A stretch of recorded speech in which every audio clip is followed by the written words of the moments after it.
vamos ter que continuar com essa discussão da fé e da realidade. Essencialmente porque esse é todo o problema. Então, eu gostaria de trazer aqui o que refere Morin. Compreende-se que o espírito consciente tenha aparecido como entidade superior, governando o pensamento, a decisão, a ação, e que se tenha considerado o universo como animado por um princípio espiritual. Ele está falando aqui especificamente da questão provinda de Santo Agostinho, de Descartes, de Kant, de Kelsen, e também do Círculo de Viena. O Espírito de Deus, segundo as Escrituras e a razão teológica, criou o mundo, a vida e os homens. Só que Kelsen e o Círculo de Viena criou o mundo pela linguagem. O mundo é o que estaria na linguagem.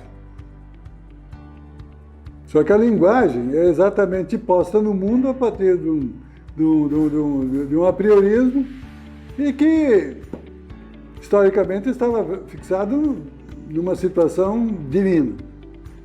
Bom, a criação descia do superior ao inferior, mas no século XIX, o espírito teve que descer do céu e sofrer no universo da ciência um terrível aviltamento. Nós estamos falando da transição dessa forma de pensar para outra. Com Lamarck e depois com Darwin, deu-se o inverso.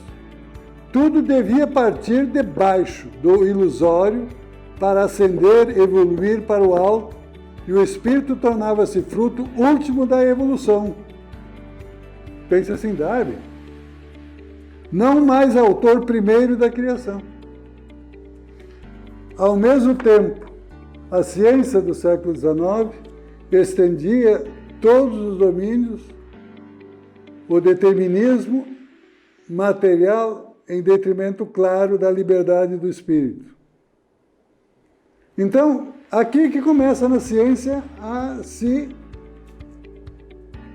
contestar essa situação. Ao longo do mesmo século, o antagonismo fé e razão oscila entre o compromisso apaziguador e a tragédia interior. Em Pascal, é a oposição complementar entre a ordem absurda da fé e a ordem empírico-racional da ciência. Em Descartes, a ciência e a filosofia colocam-se sob a proteção do Deus dos filósofos e dos cientistas, que faz recuar docemente o Deus de Abraão e de Jacó. Então, aqui a gente está falando como é que ocorreu essa transição de paradigmas e de metodologias.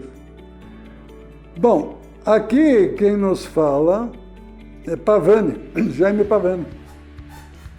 Porém, o ponto de partida em Heráclito desloca o problema do enfoque lógico-linguístico ou meramente retórico para o problema da constituição da realidade ou da natureza do físico.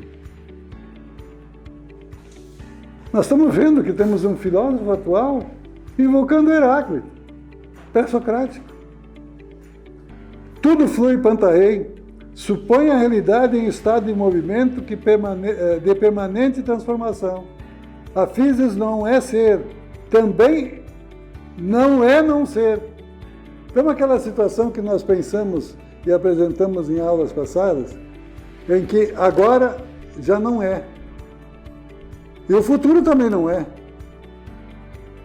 Essa transição do tempo fazia com que alguns filósofos pré-socráticos dizem o seguinte, que não dá para falar de verdade porque não dá para falar sobre o que não existe. Porque no momento que eu vou falar sobre alguma coisa, já passou.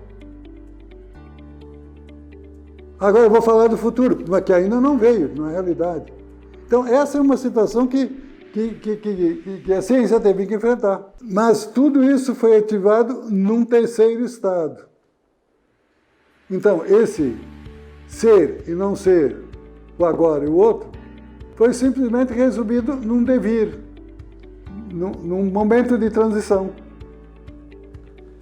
pode-se destacar do pensamento de Heráclito dois aspectos: a realidade e movimento como algo definitivo para a dialética, a oposição entre ser e não ser, que se efetiva como devir. Essa concepção apresenta os elementos fundamentais da dialética hegeliana e constitui um dos problemas básicos da dialética platônica, a dialética platônica.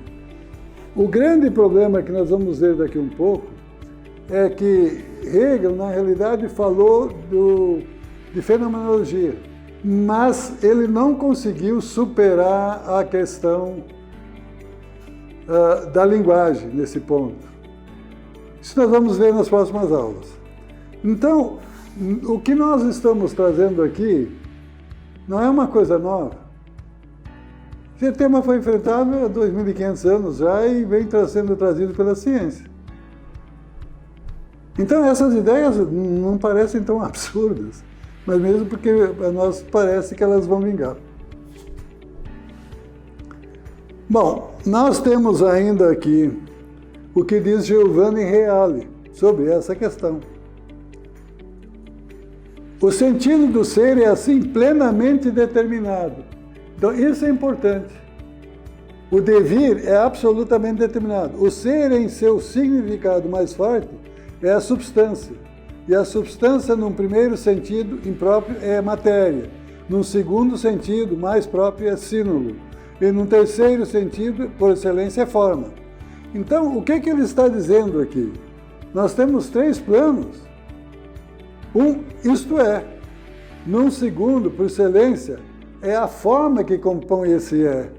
E o terceiro é o símbolo, e no terceiro sentido é a forma.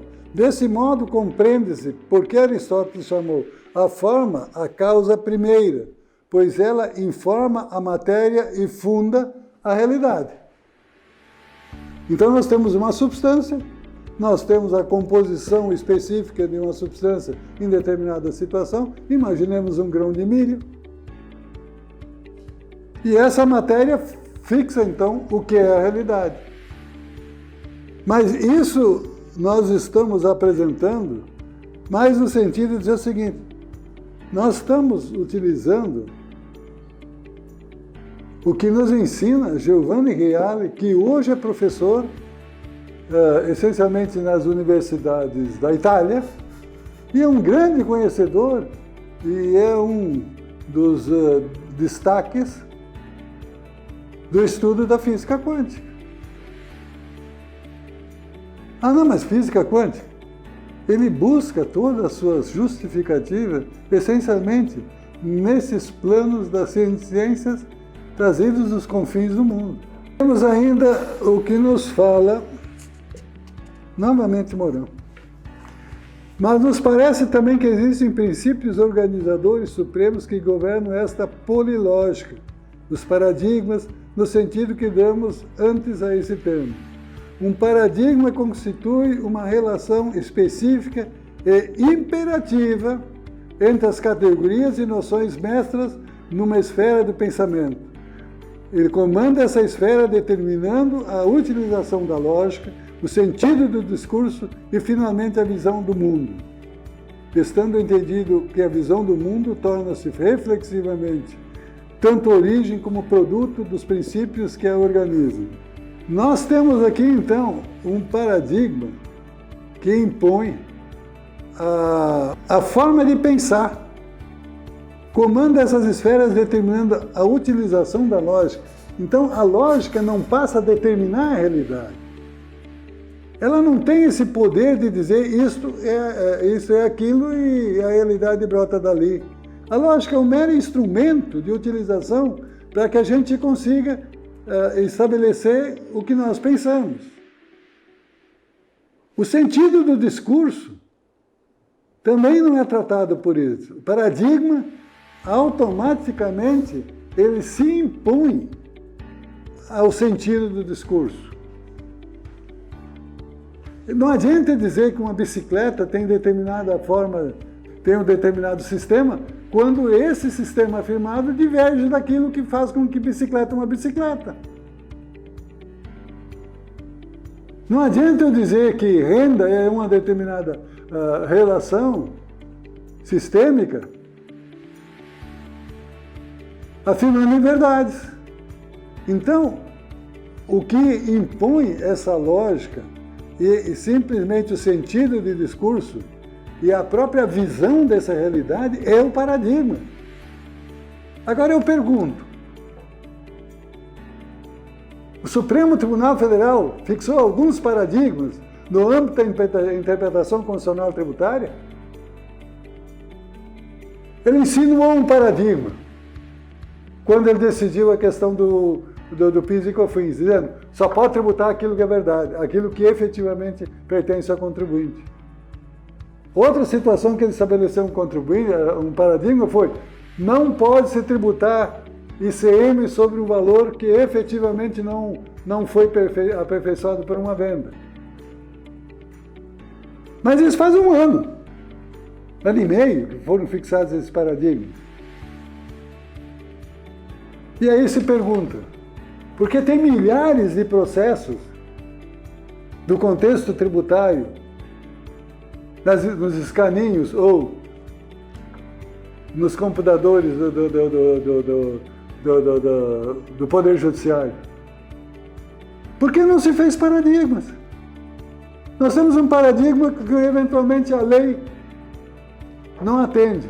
No momento que é posta a lei em vigor, entra-se com uma ação declaratória de inconstitucionalidade e logo o tribunal vai dizer, eu tenho um paradigma e esse paradigma foi superado nessa legislação. Pronto.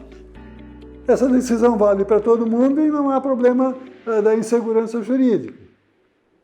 Agora, sem um paradigma, faz uma ação declaratória de inconstitucionalidade ou constitucionalidade, cada juiz, cada ministro vai dizer o que quer. Não, mas eu penso isso. E isso ocorreu, a gente vai verificar isso daqui mais um pouco, nas outras aulas. Em que há uma determinada situação política de carência de recursos públicos e alguma coisa que antes não era, passa a ser. Por quê? Porque não tem paradigma. E não existe aí uma política ou uma consciência de seguir paradigmas. Por isso eles não são feitos. Se nós tivéssemos paradigmas consolidados no tempo, provavelmente não dependeríamos tanto do Poder Judiciário. E aí a minha pergunta é, vamos dizer, quase que impertinente, mas vamos fazê-la. Será que esta forma de julgar que cada um pensa e não é uma forma de consolidar um poder político em que sempre vamos ver o que o Supremo diz. No momento em que o Supremo disse que isso é assim, ele eventualmente perde um grande parcela de poder para recolocar essa situação novamente em discussão. Pacifica, consolida. Mas a gente esqueceria que o Supremo tem que vir. Mas na medida que eu não tenho paradigma, eu como advogado tenho que chegar numa empresa e dizer, gente, eu acho que nós temos que pagar, ou acho que nós não temos que pagar. Aí vão dizer, mas tu está entrando em contradição. Porque diz que tu achar não é científico. Mas como é que eu posso aplicar paradigmas científicos quando o Supremo não tem paradigmas? Eu tenho que simplesmente tentar, quem sabe por via, espiritual, quem sabe, e dizer o seguinte, olha, eu penso que é assim, mas se trocarem tais ou tais ministros, não sei quem é que vai assumir o lugar deles, de repente essa questão muda, porque ela não está absolutamente consolidada. E muitas vezes, quando está consolidada e se aposta nessa consolidação, muda o entendimento. Então aquilo que eu não devia, passou a dever. E aí eu não posso dizer que nós estamos profundamente mergulhados numa crise de interpretação judicial? quando eu não sei como o Supremo vai julgar. E aí eu tenho que fugir da ciência e achar que alguma coisa pode ocorrer.